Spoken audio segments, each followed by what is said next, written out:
Hey everyone, welcome back to Corporate Decoder, the place where we unpack those confusing corporate filings. Today, we're diving into PROG Holdings' latest annual report, their Form 10K. Get ready because this report has a few twists and turns, like a plot from a suspense novel, but with numbers instead of words. We're going to figure out if this company is on the right track or heading for a financial cliffhanger.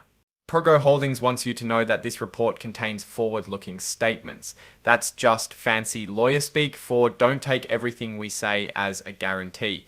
They're sharing their best guesses about the future, but lots of things could change, so keep that in mind as we dig in. Every company has risks, and PROG Holdings is no different. They've listed out all the things that could go wrong.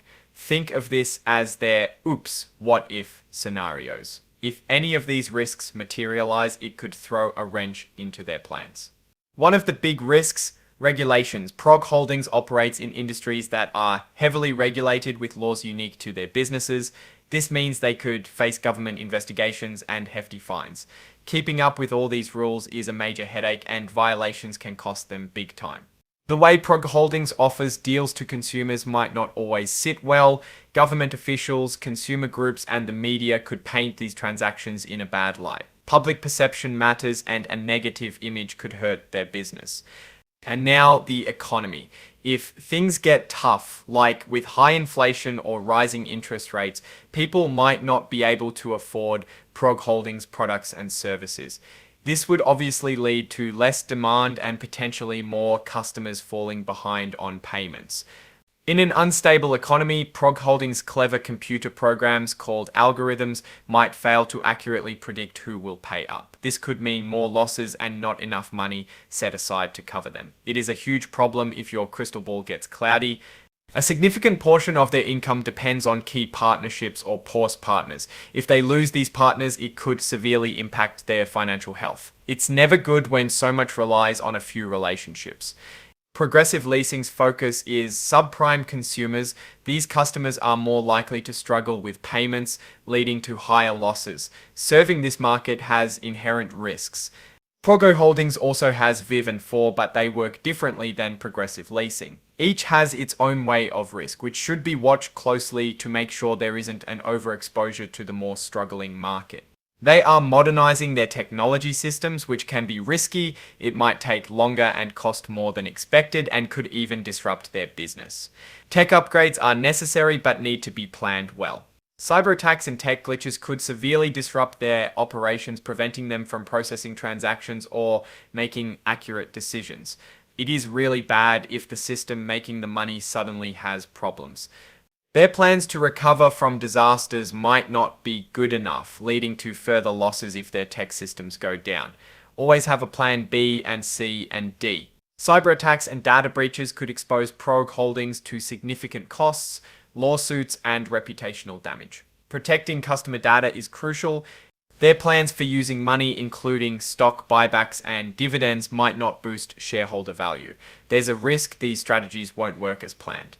Cutting costs can backfire if not handled carefully, potentially disrupting their businesses. Sometimes you need to spend money to make money. Losing key leaders or failing to attract new talent, especially in tech, could harm their operations. You need good people to run a good company. They might not be able to generate enough cash to pay off their debts, forcing them to take drastic measures, which may not work out. Debt can be a dangerous game. Their debt agreements might limit their ability to respond to changes or take certain actions. Debt can tie your hands. Variable interest rates on their debt could cause their debt service obligations to increase significantly. Rising interest rates would increase costs a lot. The stock price is unpredictable, and investors might lose money if it declines. Stock values can change quickly.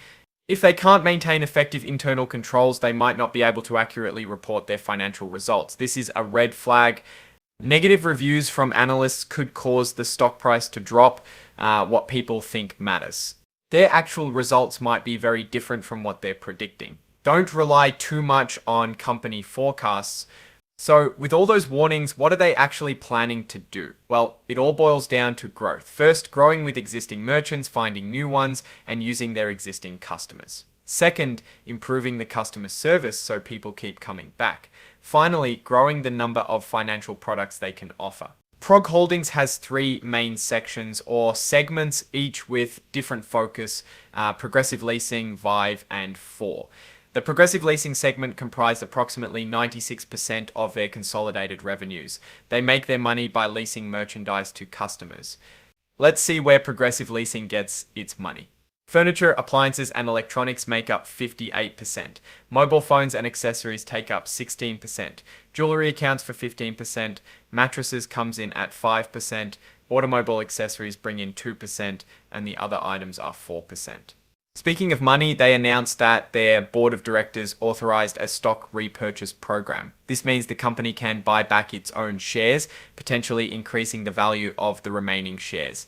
It also authorized the initiation of a quarterly cash dividend, and the company has since paid a quarterly cash dividend to its shareholders for each fiscal quarter since the first quarter of the 2024 fiscal year.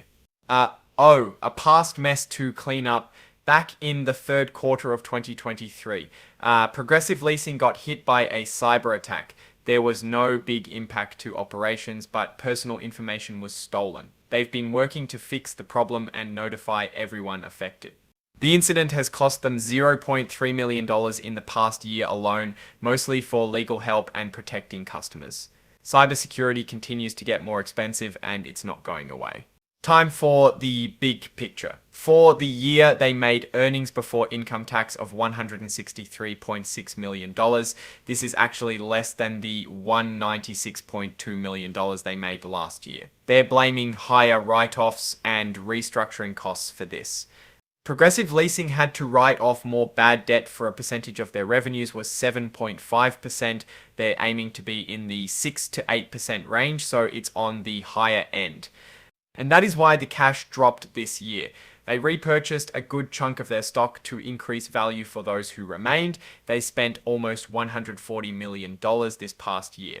Finally, a silver lining: the income tax benefit was better than normal.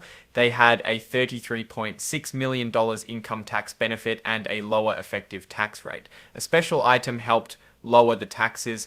Most of the company's resources are in Progressive Leasing. However, there is a good chunk that is also in the other section, which has 4 in it. They are trying to grow 4 fast, and this means they may be diverting resources to the growth segment. So what's the takeaway?